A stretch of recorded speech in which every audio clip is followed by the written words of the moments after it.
అసఖ్యం అనుకున్నది సాధించిన మహిళ అరుణిమ సిన్హా గారి గాథ. ఓ చిన్న ఊరు, ఓ సాధారణ కుటుంబం. కానీ కలలు మాత్రం అసాధారణం.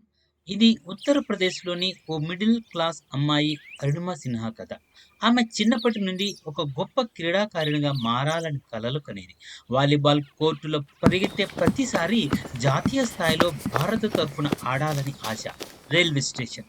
రాత్రి సమయం, పొగతో నిండిన వాతావరణం. ఒక్క నిమిషం మీ జీవితం మొత్తం మారిపోతే?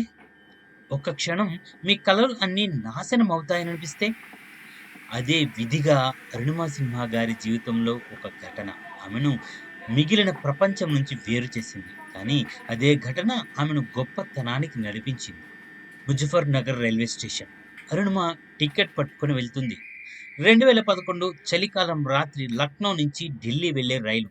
అరుణిమ తన కలల్ని సాకారం చేసుకోవడానికి ప్రయాణిస్తుంది. జాతీయ స్థాయిలో వాలీబాల్ ఆడాలని ఆతృతతో ఉంది. కానీ ఆ రాత్రి ఆమె జీవితంలో సర్వం మార్చివేసింది. అరుణిమ రైలులోకి ప్రవేశించింది. వెనుక భాగంలో కొంతమంది అనుమానాస్పద వ్యక్తులు. రాత్రి సమయంలో రైలు మెల్లిగా కదులుతోంది. అకస్మాత్తుగా దొంగలు ఆమెను గమనించారు. ఆమె మెడలోని గొలుసు వారి దృష్టిని ఆకర్షించింది. టెన్షన్. దొంగలు ఆమె దగ్గరకు వచ్చి ఆమెను బెదిరించారు. ఆమె మెడలో ఉన్న బంగారు గొలుసు లాక్కునే ప్రయత్నం చేశారు. కానీ అరుణిమ నిశ్శబ్దంగా ఉండే వ్యక్తి కాదు. ఆమె ధైర్యంగా ప్రతిఘటించింది. ఆమె చేతుల్లో ఉన్న గొలుసును లాక్కునే ప్రయత్నం చేస్తే ఆమె వారిని ఆపేందుకు తాకిడిగా నిలిచింది. అది ఓ నిర్ణాయక క్షణం. ఆ దొంగలు ఆమె ధైర్యాన్ని చూస్తూ తట్టుకోలేకపోయారు. అసహనం పెరిగింది. వెంటనే అప్రయత్నంగా ఒక దారుణం జరిగిపోయింది. ఆ ముగ్గురు దొంగలు ఆమెను పట్టుకొని నడుస్తున్న రైలు నుంచి బయటకు తోసేశారు. ఒక్క క్షణం ఆమె గాలిలోకి ఎగిరింది. లోపల భయంకరమైన నిశ్శబ్దం. ఆమె శరీరం వేగంగా కదిలే రైల్వే పట్టాలపై పడిపోయింది. అదే సమయంలో మరో రైలు ఆమె మీదుగా దూసుకుపోయింది. ఆమె కుడి కాలు పూర్తిగా తునాతునకలైంది. ఆ నొప్పి, గాయాలు, కానీ ఆమె మనసులో ఉన్న కలల జ్యోతి మాత్రం మారిపోలేదు. పూర్తి రాత్రి రక్తంతో తడిచిన ఆమె అక్కడే పడి ఉంది. ఆ చలిలో, ఆ నొప్పితో, ఆ గాయాలతో. తెల్లవారుజామున రైలు పట్టాలపై అపస్మారకంగా పడి ఉన్న అరుణిమని కొందరు గ్రామస్తులు ఆస్పత్రికి చేర్చారు. కానీ ఆమె ఆలోచన ఒకటే, ఇదేనా నా జీవితం అని. ఆమె ఆస్పత్రిలో చేరింది. డాక్టర్ చెప్పారు, మీ కాలు ఇక రాదు అని. ఆమె కుడి కాలు కోల్పోయింది. కానీ ఆమెకు కలలు కోల్పోవడానికి సిద్ధంగా లేదు. ఆ నొప్పి ఆమెను భయపెట్టలేదు. ఒక కొత్త లక్ష్యాన్ని ఇచ్చింది. ఆస్పత్రి బెడ్‌పై బలంగా అరుణిమ ఒక నిర్ణయం తీసుకుంది. నాకు ఒక కాలు లేదంటే ఏమిటి? ప్రపంచానికి నేను ఏమిటో చూపిస్తాను. ఆమె తన గాయాలను ఓ శక్తిగా మార్చుకుంది. ఆ నిర్ణయం ఆమెను చరిత్రలో నిలిపింది. అసలు సమస్యలు మన జీవితాన్ని ముగించవు. మన ఆత్మవిశ్వాసాన్ని పరీక్షిస్తాయి. మీరు కూడా జీవితంలో ఏ కష్టం వచ్చినా నిలబడండి. ముందుకు సాగండి.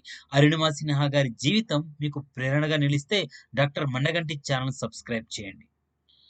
ఆస్పత్రి బెడ్ మీద ఒక లెగ్ కోల్పోయినా ఆమె ఆత్మవిశ్వాసం మాత్రం కోల్పోలేదు. డాక్టర్ ఆమెకు ప్రోస్థెటిక్ లెగ్ అమర్చారు. కానీ ఆమెలో ఒక కొత్త ఆశ ఉదయించింది. నేను నా జీవితాన్ని సాధారణంగా గడపను. కాదు, ప్రపంచానికి నేను ఏమిటో చూపిస్తాను అని ఆమె నిర్ణయించుకుంది. ఒక కాలు లేని వాళ్ళకి ఇది సాధ్యం కాదు అని అందరూ అనుకున్నారు. కానీ ఆమె గమ్యం స్పష్టంగా ఉంది. ప్రపంచంలోనే ఎత్తైన మౌంట్ ఎవరెస్ట్‌ను అధిరోహించాలని ఆమె నిర్ణయించుకుంది. దీనికోసం ఆమె 10,000 గంటల శిక్షణ తీసుకుంది. బచేంద్రి పాల్ భారతదేశపు మొట్టమొదటి మహిళా ఎవరెస్ట్ ఎక్స్‌ప్లోరర్ ఆమెకు మార్గదర్శకురాలిగా నిలిచారు. 2013 మే 21 అరుణిమ సిన్హా ఎవరెస్ట్ టాప్‌ను చేరింది. ఆ మంచులో, ఆ శరీర నొప్పిలోనూ ఆమె హృదయం మాత్రం ధైర్యంగా ఉంది. ఒక్క క్షణం కూడా వెనకడుగు వేయలేదు. ప్రపంచానికి చెప్పింది, శరీరం కాదు, మన మనసు బలంగా ఉంటే ఏదైనా సాధ్యమే. ఆమె కథ ఒక సాధారణ అమ్మాయి నుండి లెజెండ్‌గా మారిన గాథ. ఆమెకు పద్మశ్రీ అవార్డు లభించింది. ఈ రోజు ఆమె లెక్కలేనన్ని యువతకు స్ఫూర్తిగా నిలిచారు. నీకు జీవితంలో ఏం జరిగినా నువ్వు ఎదగగలవు అనే సందేశాన్ని ఆమె మనకు అందించారు. నువ్వు ఎంత బలహీనంగా ఉన్నా, నీ కలలు ఎంత పెద్దగా ఉన్నా ప్రయత్నించకుండా మానొద్దు. అరుణిమ సిన్హా గారి జీవితం మనందరికి ఒక జ్ఞాపకం. అసాధ్యం అనుకున్నది కూడా సాధ్యమే. ఈ కథ మీకు ప్రేరణ కలిగించిందా? డాక్టర్ మణికంఠ ఛానల్ సబ్స్క్రైబ్ చేయండి. Thank you for watching. Thank you for listening.